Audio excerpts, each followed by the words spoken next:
All right, welcome to all of the undergrad students that were looking for audio version of this and only found text-to-speech garbage because, it is a shame, a damn shame to get one of the great works of oral history in text-to-speech without any emotion.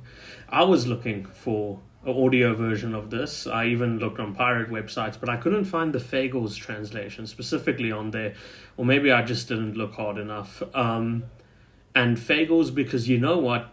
Sometimes the default is the default for a reason. I don't think it is particularly accurate in the sense of the technicalities of the translation.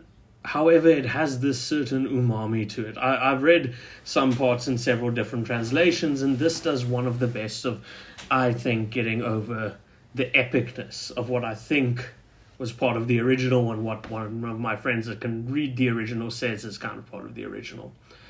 So, enough fandangling around. Oh yeah, I can't do voices very well. Deal with it. Because, God, this is the best you're going to get. On YouTube, at least. Let me take a sip of coffee, and then we'll begin.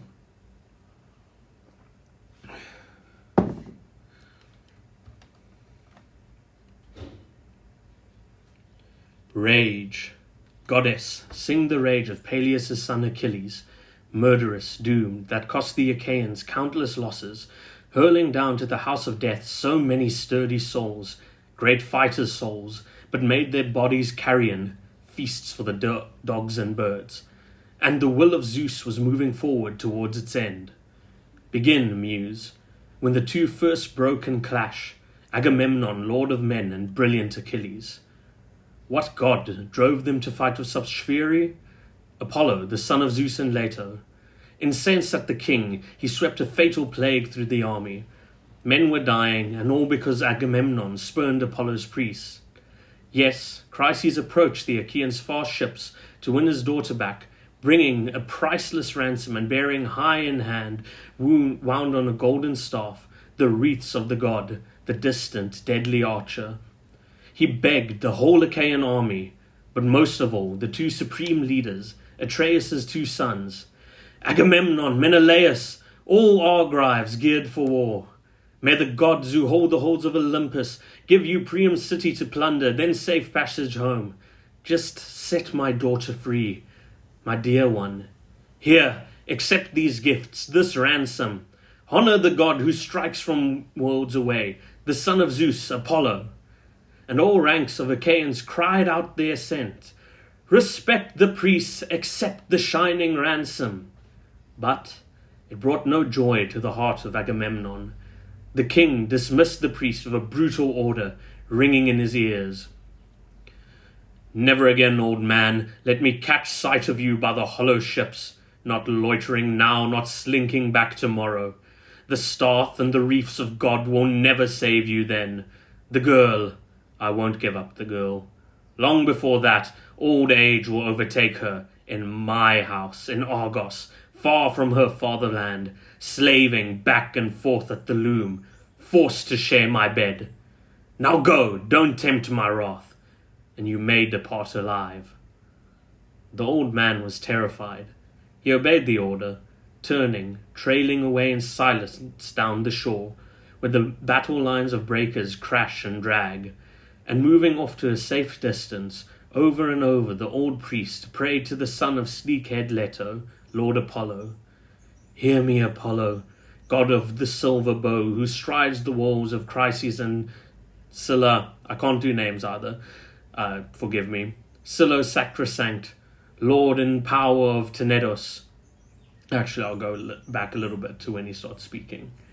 Hear me, Apollo, god of the silver bow, who strides the walls of Chryse and Scylla, sacrosanct, lord and power of Tenedos, Smithius, god of the plague. If ever I roofed a shrine to please your heart, ever burned the long rich bones of bulls and goats on your holy altar, now bring my prayer to pass. Pay the Danans back, your arrows for my tears. His prayer went up to Phoebus Apollo. His prayer went up, and Phoebus Apollo heard him. Down he strode from Olympus's peaks, storming at heart, with his bow and hooded quiver slung across his shoulders. The arrows clanged at his back, as the god quaked with rage, the god himself on the march, and down he came like night. Over against the ship he dropped to a knee, let fly a shaft, and a terrifying clash rang out from the great silver bow. First he went to the mules and circling dogs, but then, launching a piercing shaft at the men themselves, he cut them down in droves, and the corpse fires burned on, night and day, no end in sight. 9 days the arrows of God swept through the army. On the 10th, Achilles called all ranks to muster. The impulse seized him, sent by white-armed Hera, grieving to see Achaean fighters drop and die. Once they'd gathered, crowding the meeting grounds, the swift runner Achilles rose and spoke among them. Son of Atreus, now we are beaten back, I fear. The long campaign is lost. So home we sail, if we can escape our death, if war and plague are joining forces now to crush the Argives. But wait, let us question a holy man, a prophet, even a man skilled with dreams. Dreams as well can come our way from Zeus. Come, someone tell us why Apollo rages so, whether he blames us for a vow we failed or sacrifice. If only the god would share the smoky savour of lambs and full-grown goats, Apollo might be willing still, somehow, to save us from this plague. So he proposed, and down he sat again as Calchas rose among them, Thestor's son, the clearest by far of all seers who could scan the flights of birds. He knew all things that are past, and all that are to come, the seer who had led the Argive ships to Troy with the second sight that god Apollo gave him. For the army's good the seer began to speak. Achilles, dear to Zeus, you order me to explain Apollo's anger, the distant deadly archer? I would tell all, but strike a pact with me. Swear you will defend me with your heart, with words and strength of hand. For there is a man I will enrage, I see it now, a powerful man who lords it over all the Argives, one the Achaeans must obey. A mighty king, raging against an inferior, is too strong. Even if he can swallow down his wrath today, still he will nurse the burning in his chest until, sooner or later, he sends it bursting forth. Consider it closely, Achilles. Will you save me? And the matchless runner reassured him. Courage! Out with it now, Calchas. Reveal the will of God, whatever you may know, and I swear by Apollo dear to Zeus, the power you pray to, Calchas, when you reveal God's will to the Argives, no one, not while I am alive and see the light on earth, no one will lay his heavy hands on you by the hollow ships, none among all the armies. Not even if you mean Agamemnon here, who now claims to be, by far, the best of the Achaeans. The seer took heart, and this time he spoke out bravely. Beware, he casts no blame for a vow we failed, a sacrifice. The gods enraged because Agamemnon spurned his priest. He refused to free his daughter. He refused the ransom. That is why the archer sends us pains, and he will send us more, and never drive his shameful destruction from the Argives, not till we give back the girl with sparkling eyes to her loving father. No price, no ransom paid, and carry a sacred 100 bulls to Chrysae town. Then we can calm the god, and only then appease him. So he declared and sat down. But among them rose the fighting son of Atreus, lord of the far-flung kingdoms, Agamemnon. Furious, his dark heart filled to the brim, blazing with anger now, his eyes like searing fire. With a sudden killing look he wheeled on Calchas first. Seer of misery, never a word that works to my advantage. Always misery warms your heart, your prophecies, never a word of profit said or brought to pass. Now, again, you divine God's will for the armies. Brute it about, in fact, while the deadly archer multiplies our pains. Because I refuse the glittering price for the young girl Chrysae. Indeed, I prefer her by far, the girl herself. I want her mine in my own house. I rank her higher than Clytemnestra, my wedded wife. She's nothing less in build or breeding, in mind or works of hand. But I am willing to give her back, even so, if that is best for all. What I really want is to keep my people safe, not see them dying. But fetch me another prize, and straight off too, else I alone of the Argives will go without my honour. That would be a disgrace. You are all witness, look, my prize is snatched away. And here I want to take a small break to discuss the word honour, if it hasn't been covered by your undergrad course yet, which is why I'm assuming you're listening to this, dug through the depths of YouTube to find it. What is said as honour here, likely the original Greek word was kleos. Kleos is often translated as honour or glory, but it was quite a lot more in Greek culture. It was almost the measure of a man. So it was the glory you won in battle and the stories told about you and kind of your reputation. But at the same time, that was not separate from your honor. Whereas we kind of have this idea of you can be an honorable person separate from what everyone says about you. As I understand kleos, that's kind of one and the same thing. So this public humiliation that Agamemnon is suffering is taking away from the person that he is, almost. From his personal... You could almost in a way see it as his strength. It's how people see him, but that it is who he is. So a lot of times when honor or glory comes up, and when it seems the Greeks are overly concerned with their reputation and with how they are treated, it often relates to kleos.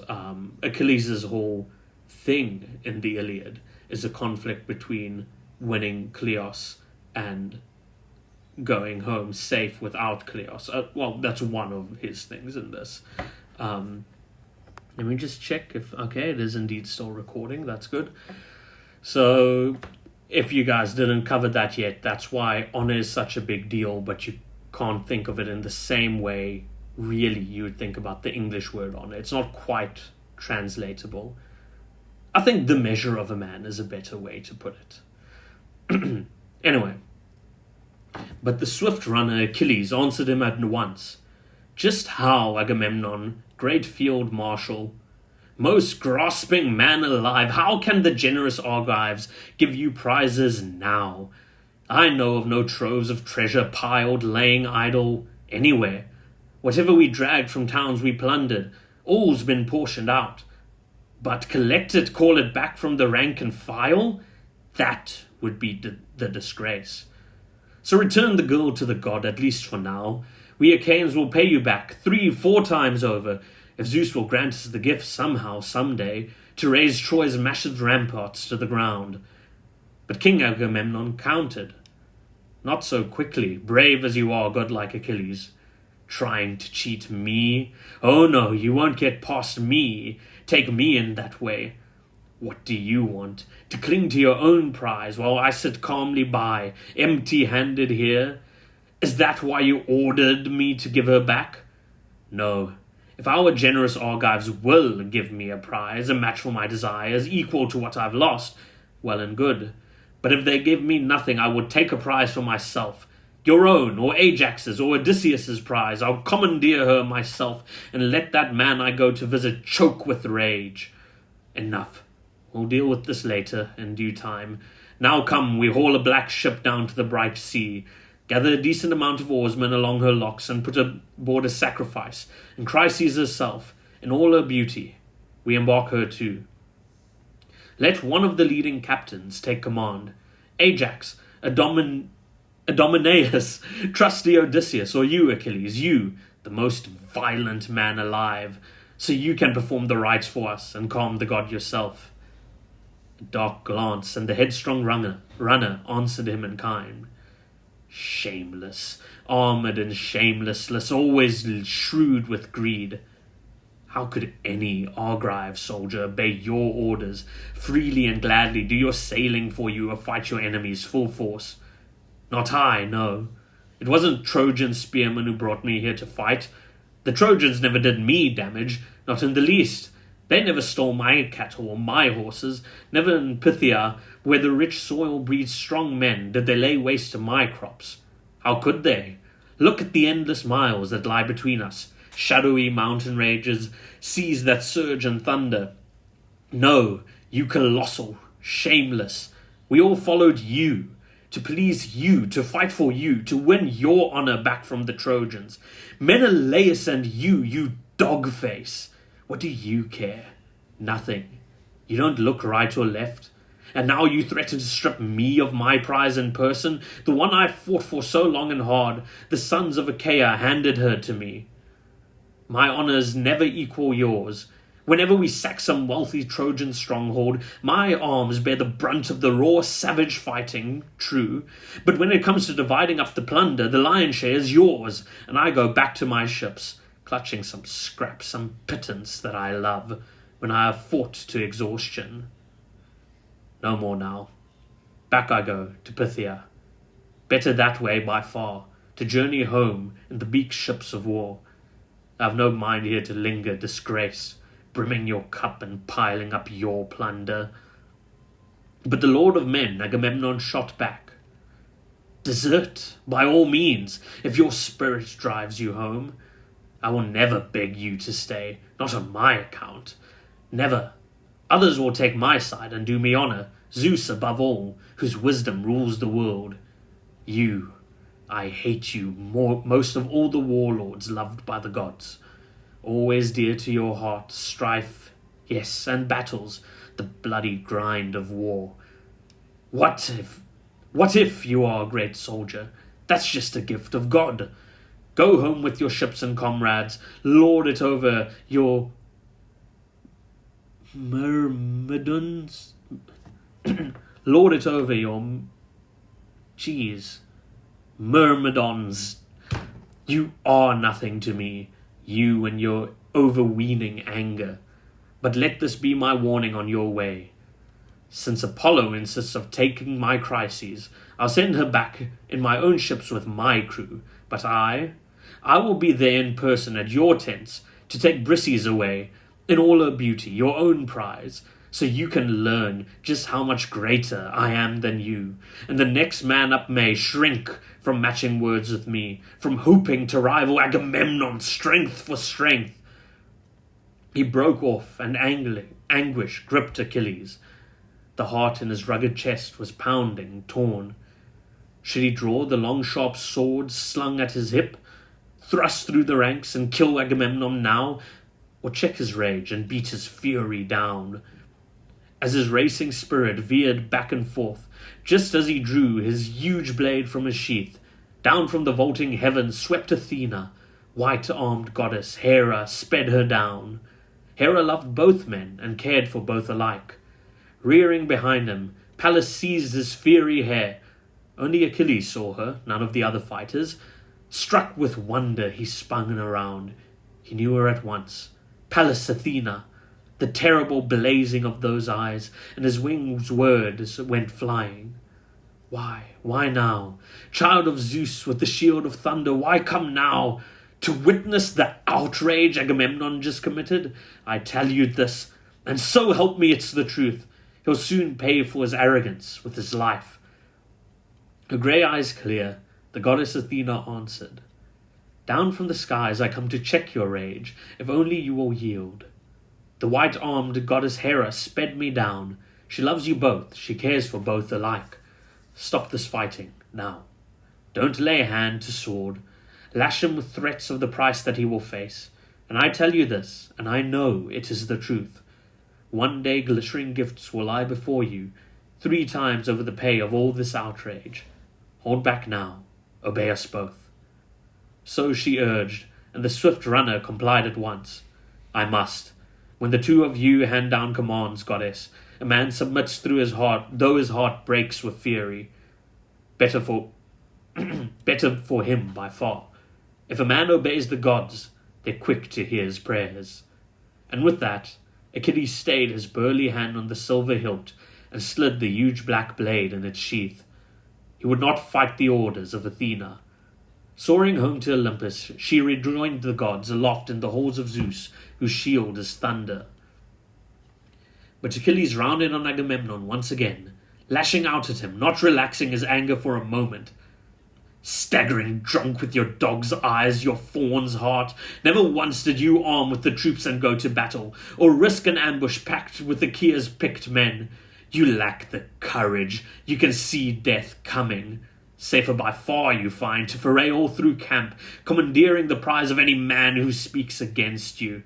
King who devours his people, worthless husks, the men you rule. If not Atrides, this outrage would have been your last. I tell you this, and I swear a mighty oath upon it. By this scepter, look, that never again will you put forth crown and branches. Now it's left its stump on the mountain ridge forever, nor will it sprout new green again. Now the brazen axe has stripped its bark and leaves, and now the sons of Achaea pass it back and forth as they hand their judgments down, upholding the honoured custom whenever Zeus commands. This scepter will be the mighty force behind my oath.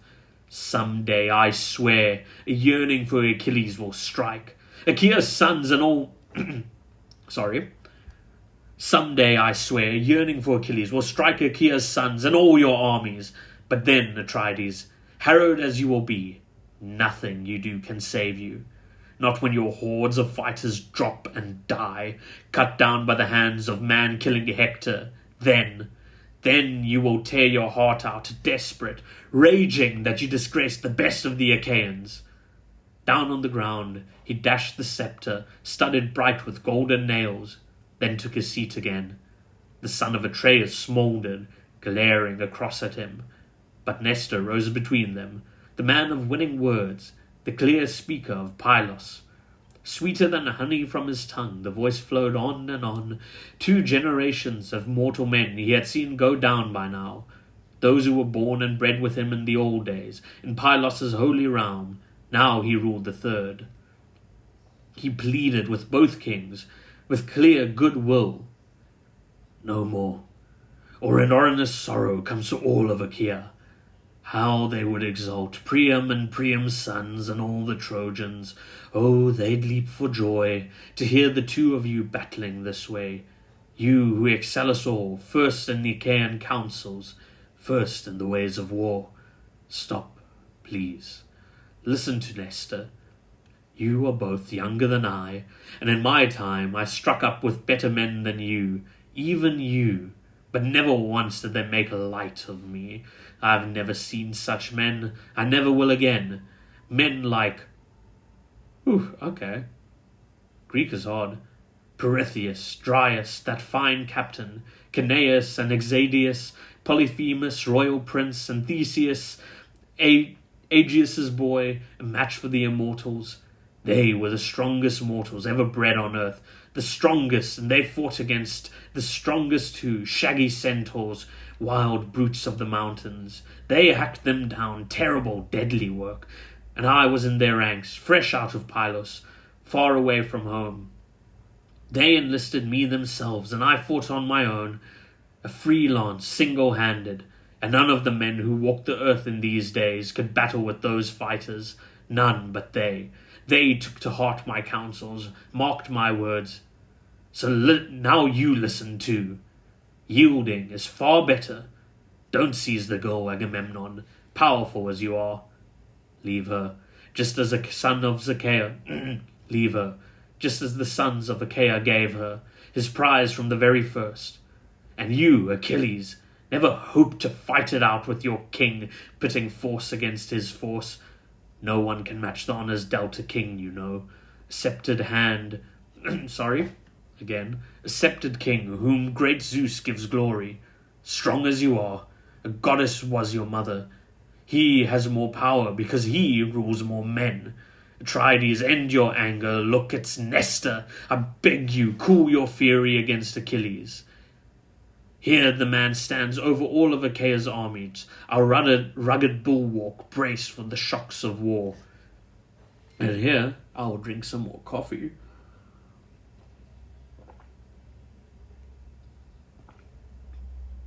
Am I really going to try and read fucking 600 pages? It's been 3.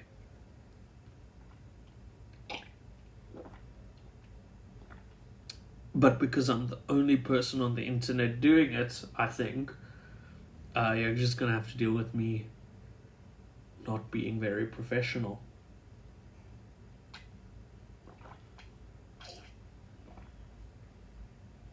Just an aside, I know I'm pronouncing things wrong. I know I'm like pronouncing the bare bones basics wrong. But as long as you understand me, that shouldn't be a problem. Anyway. But King Agamemnon answered him in haste. True, old man, all you say is fit and proper, but this soldier wants to tower over the armies. He wants to rule over all, to lord it over all, give out orders to every man in sight. Well, there's no one, I trust, who will never yield to him. What if the everlasting gods have made a spearman of him? Have they entitled him to hurl this abuse at me? Yes! Blazing Achilles. Yes! Blazing Achilles broke in quickly. What a worthless, burnt-out coward I'll be called if I would submit to you and all your orders, whatever you blurt out. Fling them at others. Don't give me commands. Never again, I trust, will Achilles yield to you. And I tell you this, take it to heart, I warn you. My hands will never do battle for that girl, neither with you, king, nor any man alive. Sorry. You Achaeans gave her, now you've snatched her back. But all the rest I possess. Sorry. You Achaeans gave her, now you snatch her back. But all the rest I possess, beside my fast black ship. Not one bit of it can you seize against my will, Atrides. Come, try it, so the men can see, that instant, your black blood gush and spurt around my spear. Once the two had fought it out with words, battling face to face, both sprang to their feet and broke up the muster beside the Argive squadrons. Achilles strode off to his trim ships and shelters, back to his friend, Patroclus and their comrades. Agamemnon had a vessel hauled down to the sea. He picked out... Agamemnon had a vessel hauled down to the sea. He picked out 20 oarsmen to back her locks, put aboard the cattle for sacrifice to the god, and led Chryses in all her beauty amidships. Versatile Odysseus took the helm as captain. All embarked. The party launched out to the sea's foamy lanes, while the son of Atreus told his troops to wash, to purify themselves from the filth of plague. They scoured it off, threw scourings in the surf, and sacrificed to Apollo full-grown bulls and goats along the beaten shore of the fallow barren sea, and savoury smoke went swirling up to the skies. So the men were engaged throughout the camp. But King Agamemnon could not stop the quarrel. The first threat he hurled against Achilles. He called Talthybius and Eurybates briskly, his 2 heralds, ready, willing aids. Go to Achilles' lodge. Take Briseis at once, his beauty Briseis by the hand, and bring her here. But if he will not surrender her, I'll go myself. I'll seize her myself with an army at my back, and all the worse for him. He sent them off with the strict order ringing in their ears. Against their will, the 2 men made their way alongside the breaking surf of the barren salt sea, and reached the Myrmidon shelters and their ships. They found him beside his lodge, and Black Hull this is a hard thing to read. They found him beside his lodge and Black Hull, seated grimly, and Achilles took no joy when he saw the 2 of them approaching. They were afraid. They held the king in awe and stood there, silent. Not a word to Achilles, not a question, but he sensed it all in his heart, their fear, their charge, and broke the silence for them. Welcome, couriers, good heralds of Zeus and men. Here, come closer. You have done nothing to me. You are not to blame. No one but Agamemnon. He is the one who sent you for Brises. Go, Patroclus, prince, bring out the girl and hand it to them so they can take her back. But let them both bear witness to my loss. In the face of blissful gods and mortal men, in the face of that unbending, ruthless king, if the day should come when the armies need me to save their ranks from ignominious stark defeat, the man is raving, with all the murderous fury in his heart. He lacks the sense to see a day behind, a day ahead, and safeguard the Achaeans battling by the ships. Patroclus obeyed his great friend's command. He led Brises in all her beauty from the lodge and handed her over to the men to take away, and the two walked back along the Argive ships while she trailed on behind, reluctant every step. But Achilles wept, and slipping away from his companions, far apart, sat down on the beach of the heaving grey sea and scanned the endless ocean. Reaching out his arms, again and again he prayed to his dear mother. Mother, you gave me life, short as that life will be, so at least Olympian Zeus, thundering up on high, should give me honour. But now he gives me nothing. Atreus' son Agamemnon, for all his far-flung kingdoms, the man disgraces me, seizes and keeps my prize. He tears her away himself. So he wept and prayed, and his noble mother heard him, seated near her father, the old man of the sea in the salt green depths. Suddenly up she rose from the churning surf like mist and settled down beside him as he wept, stroked Achilles gently, whispering his name. My child, why in tears? What sorrow has touched your heart? Tell me, please, don't harbour it deep inside you. We must share it all. And now, from his depths, the proud runner groaned.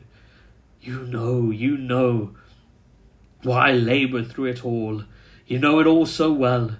We raided Thebes once, Eetion's sacred citadel. We ravaged the place, hauled all the plunder here, and the armies passed it around, share and share alike, and they chose the beauty Chryses for Agamemnon.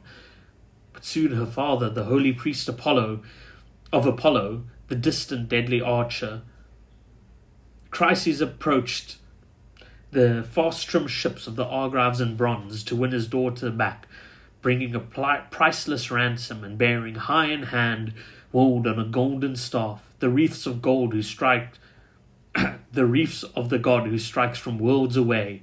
He begged the whole Achaean army, but most of all the two supreme leaders, Atreus' two sons, and all ranks of Achaeans cried out their assent.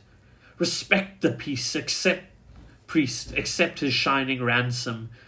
But it brought no joy to the heart of Agamemnon. Our high and mighty king dismissed the priest with a brutal order ringing in his ears, and shattered with anger, the old man withdrew. But Apollo heard his prayer. He loved him deeply. He loosed his shafts at the Argives, withering plague, and now the troops began to drop and die in droves.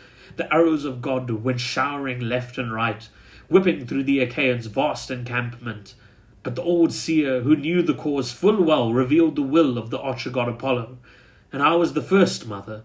I urged them all. Appease the god at once. That's when the fury gripped the son of Atreus. Agamemnon leapt to his feet and hurled his threat. His threat's been driven home. One girl, Chryses, the fiery-eyed Achaeans ferry out in a fast-trimmed ship to Chryse Island, laden with presents for the god. The other girl, just now, the heralds came and led her away from camp. Briseis' daughter, the prize the armies gave me. But you, mother, if you have any power at all, protect your son. Go to Olympus, plead with Zeus. If you ever warmed his heart with a word or any action,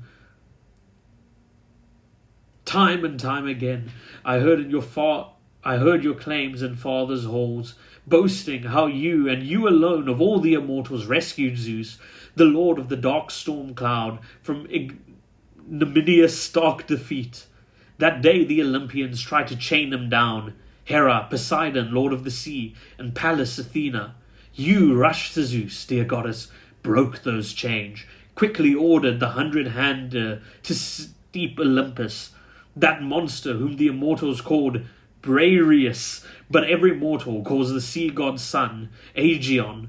Though he is stronger than his father, down he sat, flanking Cronos' son, gargantuan in the glory of it all, and the blessed gods were struck with terror then. They stopped shackling Zeus. Remind him of that now, and go sit beside him, grasp his knees, persuade him somehow to help the Trojan cause, to pin the Achaeans back against their ships, trap them round the bay and mow them down, so all can reap the benefits of their king, so even mighty Atrides can see how mad he was to disgrace Achilles, the best of the Achaeans. And Thetis answered, bursting into tears, "Oh, my son, my sorrow, why did I ever bear you? God damn! All I bore was doom. Would to God you could linger by your ships, without a grief in the world, without torment, doomed to a short life. You have so little time, and not only short now, but filled with heartbreak too, more than all other men alive, doomed..." Okay, look, I know I should read this without commenting, and this is just annoying for the people listening, but I think like saying having your sex slave stolen makes you more tormented than all men, including said sex slave, maybe a bit of an exaggeration. That's the ancient Greeks for you, you know? Anyway. To a cruel fate I bore you in our halls. Still, I shall go to Olympus crowned with snow, and repeat your prayer to Zeus who loves the lightning. Perhaps he will be persuaded. But you, my child, stay here by the fast ships. Rage on at the Achaeans. Just keep clear of every foray in the fighting. Only yesterday Zeus went off to the ocean river to feast with the Ethiopians, loyal, lordly men, and all the gods went with him. But in 12 days the father returns to Olympus. Then, for your sake, up I go to the bronze floor, the royal house of Zeus. I'll grasp his knees. I think I'll win him over. With that vow, the mother went away and left him there, alone, his heart inflamed for the sashed and lovely girl they'd wrenched away from him against his will. Meanwhile, Odysseus drew in close to Chrysae Island, bearing the splendid sacrifice in the vessel's hold. And once they had entered the harbour deep in bays, they filled and stowed the sail in the black ship. They lowered the mast of the forestays smoothly, quickly let her down to the forked mast crutch, and rowed her into the mooring under oars. Out went the bowstones, cables fast astern, and the crew themselves swung out in the breaking surf, leading out the sacrifice for the archer god Apollo, and out of the deep-sea ship Chryses stepped too. Then tactful Odysseus led her up to the altar, placing her in her father's loving arms, and said, "Chryses, the lord of men Agamemnon sent me here to bring your daughter back and perform a sacrifice, a grand sacrifice to Apollo, for all Achaea's sake, so we can appease the god who's loosed such grief and torment on the Argives." With those words,